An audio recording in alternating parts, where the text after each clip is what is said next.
నిజంగా చెప్తున్నా నేను.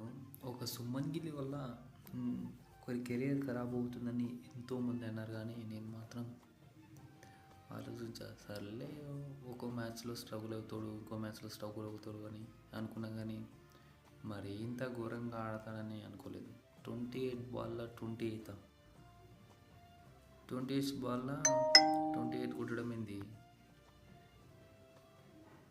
నువ్వు ఒక్కసారి సంజు శాంసన్కి ఒక్క అవకాశం ఇచ్చి చూడండి ప్లీజ్. ఒకే ఒక అవకాశం. గౌతమ్ గంభీర్ గారికి నేను రిక్వెస్ట్ చేసి అడుగుతున్నా. ఎంతోమంది తెలుగువారి కోట్లాది మంది సంజు శాంసన్ ఫ్యాన్స్ ఉన్నారు, వాళ్ళకి నిరాశ పరచకండి. ఒక మ్యాచ్ ఇచ్చి చూడండి, అతని టాలెంట్ ఏందో అతనే ప్రూవ్ చేసుకుంటాడు. సుమన్ గిల్కి 3 అవకాశాలు ఇచ్చారు, ఒక్క అవకాశం ఇచ్చి చూడండి ప్లీజ్. ఒక క్రికెట్ అభిమానిగా చెప్తున్నాను, సంజు శాంసన్కి ఒక అవకాశం ఇచ్చి చూడండి.